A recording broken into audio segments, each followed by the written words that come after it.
नमः शिवाय। हर हर महादेव।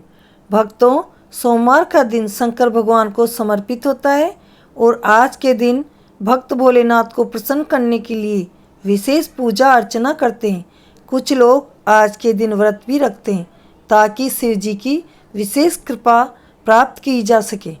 बाबा भोलेनाथ के आशीर्वाद के लिए आप भी सोमवार का व्रत कर रहे हैं तो शिव व्रत कथा को पढ़कर या सुनकर इस उपवास को पूरा करें। तो आइए हैं सोमवार व्रत। सोमवार के दिन व्यक्ति को प्रातःकाल स्नान करके शिव जी को जल और बेलपत्र चढ़ाना चाहिए तथा शिव गौरी की पूजा करनी चाहिए। शिव पूजन के बाद सोमवार व्रत कथा सुननी चाहिए। इसके बाद केवल एक समय ही भोजन करना चाहिए। साधारण रूप से सोमवार का व्रत दिन के तीसरे पहर तक होता है, मतलब शाम तक रखा जाता है। सोमवार व्रत 3 प्रकार का होता है: प्रति सोमवार व्रत, सौम्य प्रदोष व्रत और 16 सोमवार का व्रत। इन सभी व्रतों के लिए एक ही विधि होती है। आइए सुनते हैं सोमवार व्रत कथा। एक समय की बात है, किसी नगर में एक साहूकार रहता था। उसके घर में धन की कोई कमी नहीं रहती थी। वह बहुत धनी था और दान पुण्य करता रहता था, लेकिन उसकी कोई संतान नहीं थी। इस कारण वह बहुत दुखी था। पुत्र प्राप्ति के लिए वह प्रत्येक सोमवार व्रत रखता था और पूरी श्रद्धा के साथ शिव मंदिर जाकर भगवान शिव और पार्वती जी की पूजा करता था। उसकी भक्ति देखकर एक दिन माँ पार्वती प्रसन्न हो गई और भगवान शिव से उस साहूकार की मनोकामना पूर्ण करने का आग्रह किया। पार्वती जी की इच्छा सुनकर भगवान शिव ने कहा कि हे पार्वती, इस संसार में हर प्राणी को उनके कर्मों का फल मिलता है और उनको भुगतना पड़ता है, और जिसके भाग्य में जो होता है उसे भोगना भी पड़ता है। लेकिन पार्वती जी ने साहूकार की भक्ति का मान रखने के लिए उसकी मनोकामना पूर्ण करने की इच्छा जताई।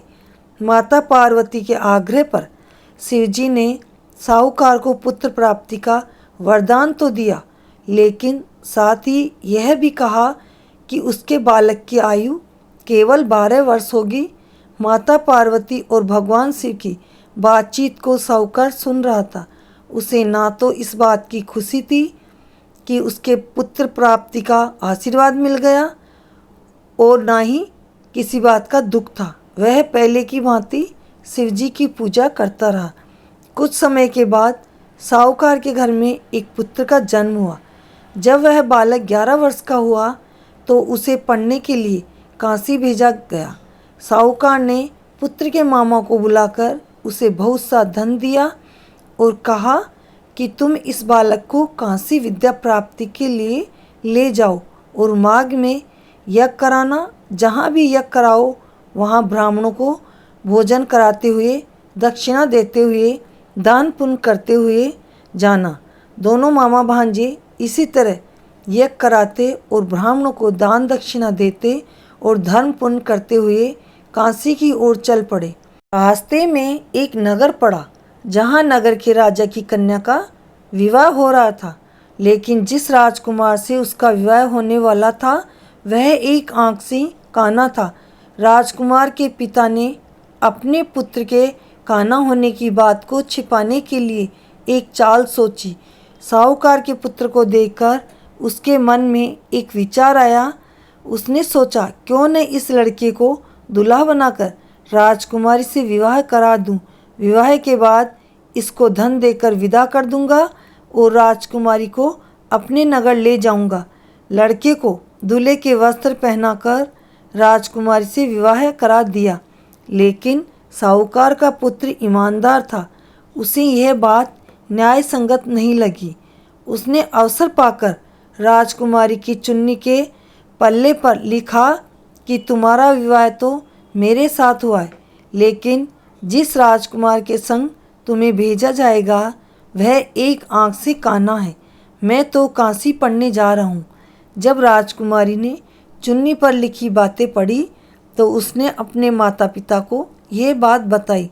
राजा ने अपनी पुत्री को विदा नहीं किया, जिससे बारात वापस चली गई। दूसरी ओर साहूकार का लड़का और उसका मामा काशी पहुँचे और वहाँ जाकर उन्होंने यज्ञ किया। जिस दिन लड़के की आयु 12 साल की हुई, उसी दिन यज्ञ रखा गया। लड़के ने अपने मामा से कहा कि मामा जी, मेरी तबीयत कुछ खराब लग रही है और मैं सोना चाहता हूँ। मामा ने कहा, तुम अंदर जाके सो जाओ। शिवजी के वरदान के अनुसार कुछ ही देर में उस बालक के प्राण निकल गए। मृत भांजे को देखकर उसके मामा विलाप करने लगे और जोर जोर से रुदन करने लगे। संयोगवश उसी समय शिवजी और माता पार्वती उधर से जा रहे थे। पार्वती ने भगवान से कहा, स्वामी, मुझे इसके रोने के स्वर सहन नहीं हो रहे, आप इस व्यक्ति के कष्ट को अवश्य दूर करें। जब शिवजी मृत बालक के समीप गए तो वह बोले कि यह उसी साहूकार का पुत्र है जिसे मैंने 12 वर्ष की आयु का वरदान दिया। अब इसकी आयु पूरी हो चुकी है।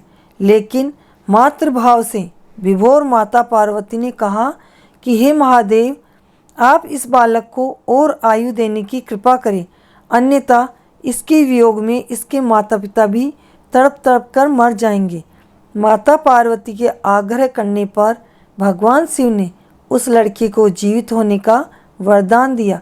शिवजी की कृपा से वह लड़का जीवित हो गया। शिक्षा समाप्त करने के बाद लड़का मामा के साथ अपने नगर की ओर चल पड़ा। दोनों चलते हुए उसी नगर में पहुँचे जहाँ उसका विवाह हुआ था। उस नगर में भी उन्होंने यज्ञ का आयोजन किया। उस लड़के के ससुर ने उसे पहचान लिया और महल में ले जाकर उसकी खूब खातिरदारी की और मेहमान नवाजी की। अपनी पुत्री को उसके साथ विदा कर दिया।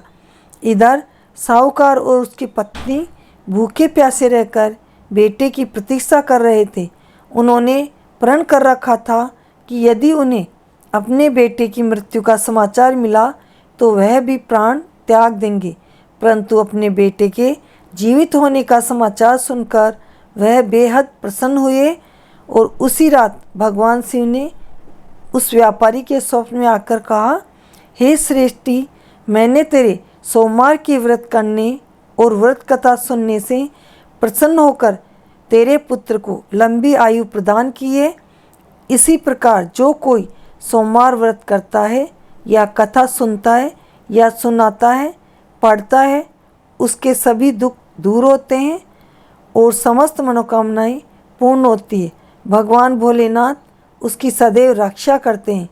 बोलो हर हर महादेव। ओम नमः शिवाय। भक्तों, ये थी सोमवार की व्रत कथा। आपको ये कथा कैसी लगी? कमेंट में हर हर महादेव ज़रूर लिखें ताकि भगवान भोलेनाथ आपकी सभी मनोकामनाएं पूर्ण कर सकें। और चैनल को सब्सक्राइब ज़रूर करें ताकि जो कथाएं हम आपके लिए लेके आते हैं वो आप तक पहुंच सकें और आप उन कथाओं का लाभ उठा सकें। हर हर महादेव। ओम नमः शिवाय।